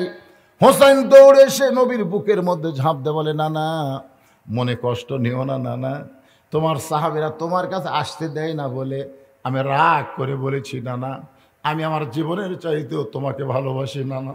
ও নানা রাগ করো না। নবী বলে হোসাইন আমি তো কিছুই মনে করিনি ভাই, এই কথাগুলো তুই যদি ঘরে আমাকে একলা বলতি আমি কিছুই মনে করতাম না, কিন্তু এতগুলো সাহাবীর মধ্যে কেমনে বললি ওই নানার চাইতে আমি অনেক বড়। হোসেন বলতেছে বুঝবার পারছি আপনার মন খারাপ হয়েছে, তাহলে আপনাকে 3টা প্রশ্ন করব আপনার সাহাবীদের সামনে, আপনি বুঝে শুনে উত্তর দেন। নানা বলেন তো, আমার মা বড় না আপনার মা বড়? নানা হিসাব করে বলেন আমার মা ফাতেমা আর আপনার মা আমিনা, এই 2 জনের মধ্যে কার মা বড়? হাজার হাজার সাহাবীরা চমকে উঠছে। এইরকম প্রশ্ন নবীকে কেউ করতে পারে? আমি সেই মা আমিনার কবরের পাশে গিয়ে জিয়ারত করতেছি। কি করতেছি? আপনারা জিয়ারত বোঝেন না? কবরের পাশে তো দোয়া দুধ পরে কেবল হাত তুলছি ভাই। ওই এলাকার কিছু পুলিশ ঘুরতেছে, ওরা দৌড়ে আসে মান্ন মান্ন কুল্লু হারাম। আমি কইলাম মান্ন কুল্লু হারাম কারণ কি? ওরা বুঝাবার চাচ্ছে নবীর মায়ের জন্য দোয়া করা যাবে না। ওদের ধারণা হলো নবীর মাও জাহান্নামী। নাউজুবিল্লাহ করবারেন না, নাউজুবিল্লাহ করবেন না।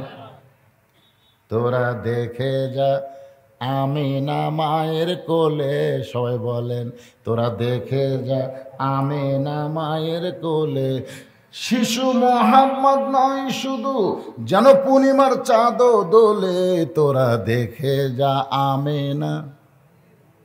আহা কি মারে! আর সেই মা বলে জাহান্নামী।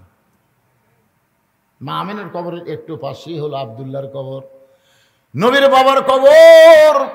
আজও বাংলাদেশের কিছু মৌলানা নামক কুলাঙ্গার বলে নবীর বাবা মা জাহান্নামে যাবে, নবীর বাবা মা জাহান্নামে যাবে।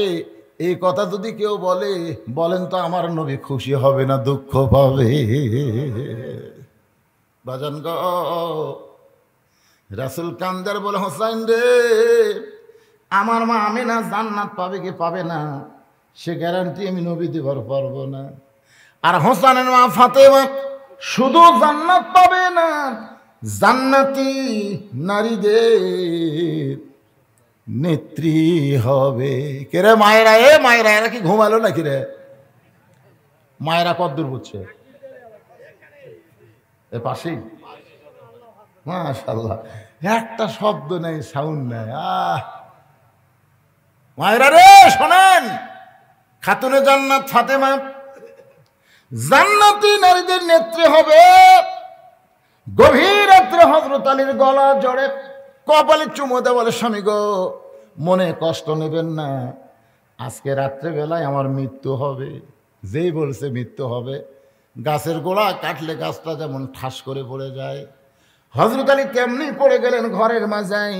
মা ফাতেমা আস্তে করে মাথাটা স্বামীর মাথাটা উড়াতে নিয়ে কপালে একটা চুমু দিয়া বলে স্বামী গো আসলে যাইতে হবে, গভীর রাত্রে মরবো বলে আপনি কেন এমন করে কাঁদতেছেন? ওগো স্বামী, আমি মরে যাওয়ার পর আমার 3টা চাওয়া আপনাকে পুরা করা লাগবে।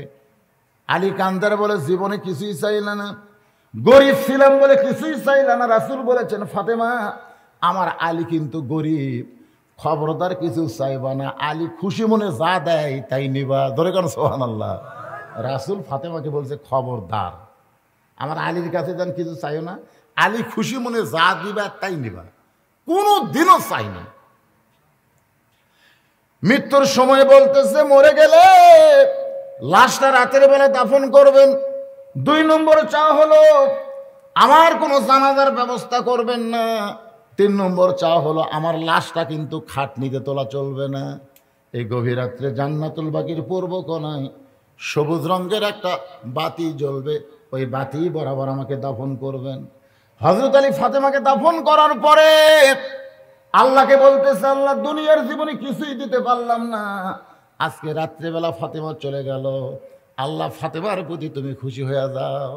এই দোয়াটা করে যেই মাত্র তাকাইছে, সামনে কয়েকটা পুরাতন কবর দেখতে পায়।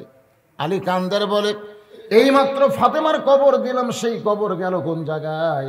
কোথায় ফাতেমার কবর? গোটা জান্নাতুল বাকি দৌড়ায় ফাতেমার কবর খুঁজতেছে। কে জানো বলে, আলী রে দৌড়াস না, দৌড়ায় কি হবে? ফাতেমা পর্দানিশী, আমি আল্লাহ জোহরা ডিগ্রি দিয়া ফাতেমার কবরকে কিয়ামত পর্যন্ত পর্দা করে দিয়েছি। আমার মায়েরা রে, যারা পর্দার অন্তরালে বসে আছেন, মা, এই ফাতেমার সঙ্গে যদি জান্নাতে যাওয়ার চান, তাহলে আপনাদের 1 নম্বর আমল হলো পর্দা। মা, এই পর্দার মধ্যে থাকেন মা, আল্লাহ পাক আপনাদের ফাতেমার সঙ্গে জান্নাত দিয়া দিবে। আমার মায়েদের জন্য এই সামান্য কথা বলে চলে আসতেছে, একটু খেয়াল করেন। হোসেন বলে, না না, এখন বলেন তো কার মা দামি? বলে, আমার মায়ের চাইতে হোসেনের মা আল্লাহর কাছে কোটি কোটি গুণ বড়। হোসেন বলে, না না, আমার 2 নম্বর প্রশ্ন হলো, আপনার বাবা আর আমার বাবা, এই 2 বাবার মধ্যে কোন বাবা বড়? রাসূল কান্দের বলে, আমার বাবা আব্দুল্লাহ, যার আমি কোনোদিন দেখি নাই, শিশুকালে ময়রা গেছে মা, গর্ভে থাকতে মরছে পিতা, নবী চোখে দেখলেন না। আমার বাবা জান্নাত পাবে কি পাবে না, এই গ্যারান্টি আমি নবী দিবার পারবো না।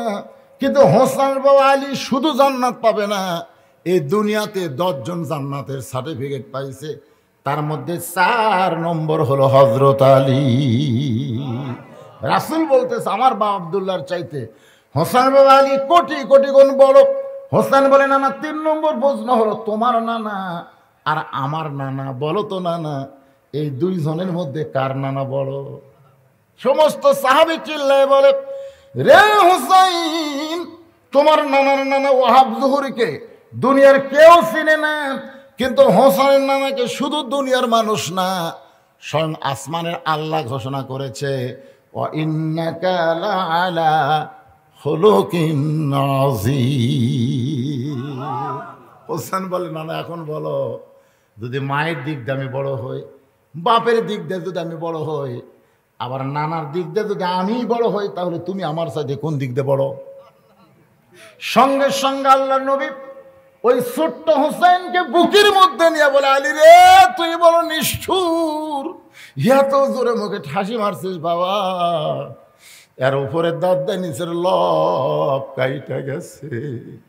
সেই হোসেন বলতেছে, বাবা তুমি আমাকে মারছো, বাবা তুমি আমাকে ফেলে দিয়েছো, বাবা তুমি কি আমার চিনো? হযরত আলী থরথর করে কাঁপতেছে, কি করবে? খাবার টোপলা করে হোসেনকে দিবে না দরজার দিকে যাবে?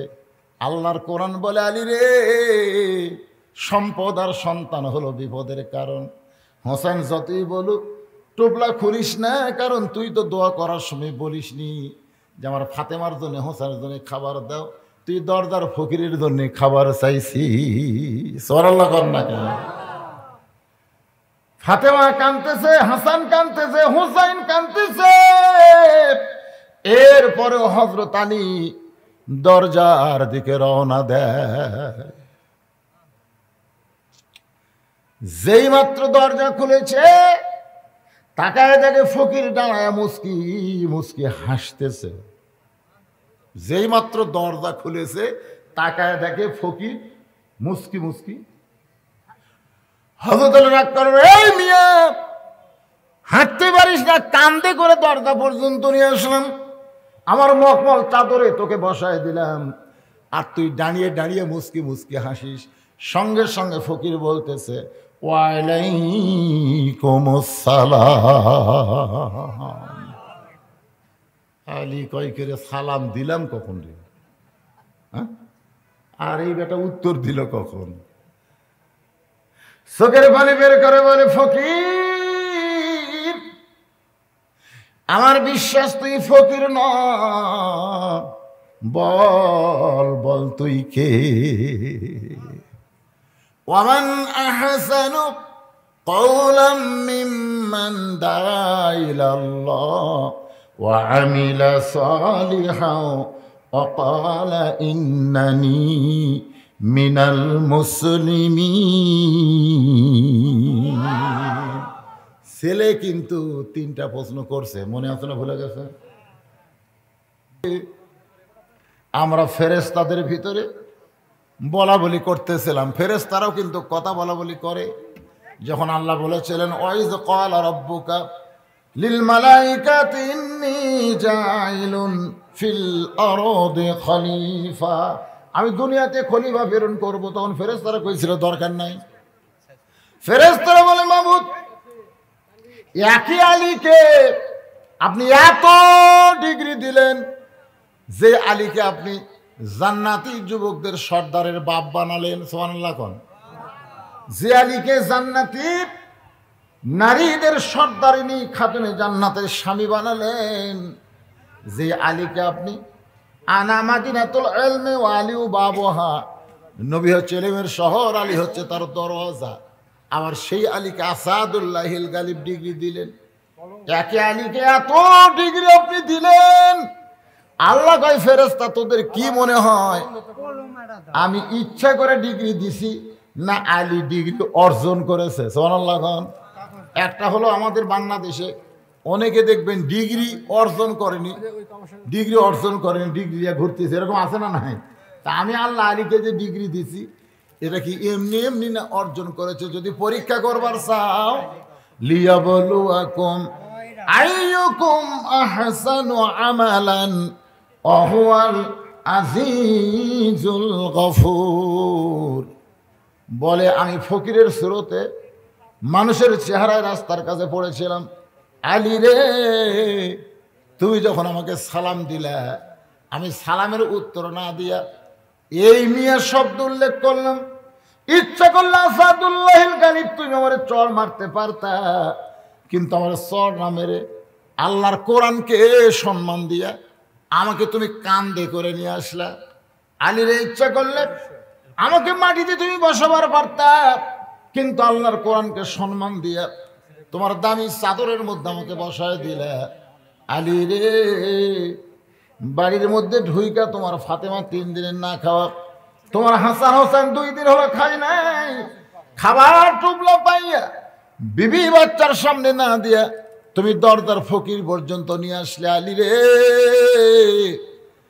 আজ থেকে তুমি শুধু আলী না, এই মুহূর্তে তোমার একটা ডিগ্রি আল্লাহ দিল, যেই ডিগ্রি কোনো নবীকে আল্লাহ দেয় নাই, যেই ডিগ্রি কোনো সাহাবীকে আল্লাহ দেয় নাই, কিয়ামত পর্যন্ত যেই ডিগ্রি দুনিয়ার কোনো মানুষ পাবে না, সেই ডিগ্রি হলো কাররামাল্লাহু ওয়াজহু। জোরে কোন সুবহানাল্লাহ। আল্লাহর কোরআনকে ইজ্জত করার কারণে আল্লাহ তোমার চেহারাকে সবার চাইতে সম্মানিত বানায় দিল। জোরে কোন সুবহানাল্লাহ। ছেলে বলতেছে, বাবা, ছোট্টবেলায় আমি আপনার কোলে চড়তাম, কাকালে চড়তাম, কত আদর আপনি আমাকে করতেন, কিন্তু এখন আমার বয়স কয় বছর? 27 বছর। জোরে কোন কয় বছর? আপনি হয়ে গেলেন বুড়িয়া। আপনি যখন চলে গেছিলেন, আমি তখন মায়ের উদরে ছিলাম, আমার মা তখন যুবতী ছিল, আবার যখন আপনি ফিরে আসলেন আপনি বুড়া, আমার মা বুড়ি হয়ে গেল। ও বাবা, স্ত্রী সন্তানের ভরণ পোষণ বাদ দিয়ে আপনি দাওয়াতের কাজ করলেন, আমার এই 3টা প্রশ্নের উত্তর দেন। বৃদ্ধ সাহাবী পাগলের মতন কান্দের বলে, আল্লাহ আমি কি ভুল করেছি, আমি কি ভুল করেছি? সঙ্গে সঙ্গে আল্লাহ জানাই দিলেন, ইয়া আইয়ুহাল ইনসানু মা গররাকা বিরাব্বিকাল কারীম। কিসের মায়ে পড়ে, কিসের ধোকায় পড়ে তোমাদের সম্মানিত আল্লাহকে তোমরা ভুলে গেলে? বাজান গো, আমি বুড়া হয়ে গেছি, তোমার মায়ের হক আদায় করিনি, তোমার হক আদায় করিনি। একটু চক্ষু বন্ধ করো, একটু চক্ষু বন্ধ করো। এবার যুবক কোরআনের হাফিজ চোখ বন্ধ করেছে, যুবকের মা চোখ বন্ধ করেছে, ওই বুড়া সাহাবী চোখ বন্ধ করেছে। সঙ্গে সঙ্গে সাহাবী বলতেছেন, বাল তুসিরুনাল হায়াতাদ দুনিয়া ওয়াল আখিরাতু খায়রু ওয়া আবকা। এ তুচ্ছ দুনিয়ার মোহে পাগল হইও না। যারা আল্লাহর দাওয়াতের কাম করবে, দুনিয়ার সব কিছু বিসর্জন দিয়া আল্লাহর কলেমার যারা খেদমত করবে, আল্লাহর দ্বীনের যারা খাদেম হবে, আল্লাহ বলেছেন তুচ্ছ দুনিয়া তোমাদের কিছুই না, চিরস্থায়ী আখিরাত আমি আল্লাহ তোমাদেরকে সাজায়া দিব। জোরে কর না সুবহানাল্লাহ। আমরা যারা প্রকৃত মুমিন মুসলমান, আমরা দুনিয়াতে এসেছি দুনিয়া করার জন্য। বলা হয়েছে আর দুনিয়া ও মাজরাতুল আখেরা, দুনিয়া হচ্ছে আখেরাতের আবাদযোগ্য একটা জায়গা। এখানে যে যেভাবে আবাদ করবে সেই আবাদের ফসল পাবে আখেরাতে। জোরে কোন কথা ঠিক? আজকের আলোচনার ভিতর দিয়ে আমি এই জিনিসটা আপনাদের সামনে উপস্থাপন করতে চেয়েছি। সবচাইতে উত্তম দাওয়াত, আল্লাহ যেটা পছন্দ করে সেটা হলো আল্লাহর কোরআন। আমরা সব কিছুর উপরে কোরআনকে মূল্যায়ন করব। হয়তো আলী যেরকম নিজের সন্তান সন্ততি সব কিছুর উপরে আল্লাহর কোরআনকে মূল্যায়ন করে, তার ডিগ্রি হলো কাররাম আল্লাহ জাহু। আমরা আল্লাহর কোরআনকে মূল্য দিয়ে আমাদের সম্মান যেন আল্লাহ বাড়ায় দেয়। ইন্না আকরামাকুম ইনদাল্লাহি আতকাকুম। ওই ব্যক্তি সবচাইতে বেশি সম্মানিত হয় যার কলিজার মধ্যে আল্লাহর বেশি হয়। আল্লাহ আমাদের সকলের জন্য কবুল করুক। সকলে বলে আল্লাহুম্মা আমিন। বেশি রাত্রে ওয়াজ শোনা, এখানে সিস্টেম ভালো। পরশুদিন যেটা ওয়াজ করছিলাম কয়েকদিন আগে, ওখানেও আমাকে তুলে দিছিল এশার নামাজের পরে। আমরা ওয়াজ শেষ করছিলাম 10:30টায়, আজকে তুলে দিয়েছে 9টায়। আমরা ওয়াজ শেষ করলাম 11:15টায়। এই যে একটা সময় আমরা পেলাম, এখন যা বাড়িতে ঘুম পাড়তে পারবো, আবার ফজরের নামাজ জামাতের সঙ্গে আদায় হবে। ধরে কোন কথা ঠিক কিনা? বক্তা তুলে দিল রাত 10টার পরে, আর বক্তা ওয়াজ করতে করতে রাতে 1টা বাজালো। বাড়ির যেসব হিচ্চক হয়ে ঘুম দিল, ফজর আজান কোন দিক দিয়ে গেল শোনাই গেল না। আপনারা বলেন তো, সারা জীবনের ওয়াজ যদি এক পাল্লায় দেওয়া হয় আর ফজরের নামাজ যদি আর এক পাল্লায় দেওয়া হয়, ওজন বেশি হবে কার? এই জন্য আমরা সিস্টেম ভালো না খারাপ? হ্যাঁ, সন্ধ্যার সকাল সকাল উঠবো, আগে ভাগে ওয়াজ শেষ করব। মাদ্রাসা কবুল করুক, মাদ্রাসায় দান করেছে তাদের দানকে কবুল করুক। যারা মাদ্রাসায় কষ্ট করে নির্মাণ করতেছে আল্লাহ তাদের সকলকে মাদ্রাসার ওসিলায় জান্নাত হিসেবে আল্লাহ কবুল করুক। সকলে বলে আল্লাহুম্মা আমিন। আস্তাগফিরুল্লাহ রাব্বি মিন কুল্লি জামবি ওয়া তুবু ইলাই। আস্তাগফিরুল্লাহ রাব্বি মিন কুল্লি জামবি ওয়া তুবু ইলাই। লা হাওলা ওয়া লা কুওয়াতা ইল্লা বিল্লাহিল আলিয়্যিল আযীম।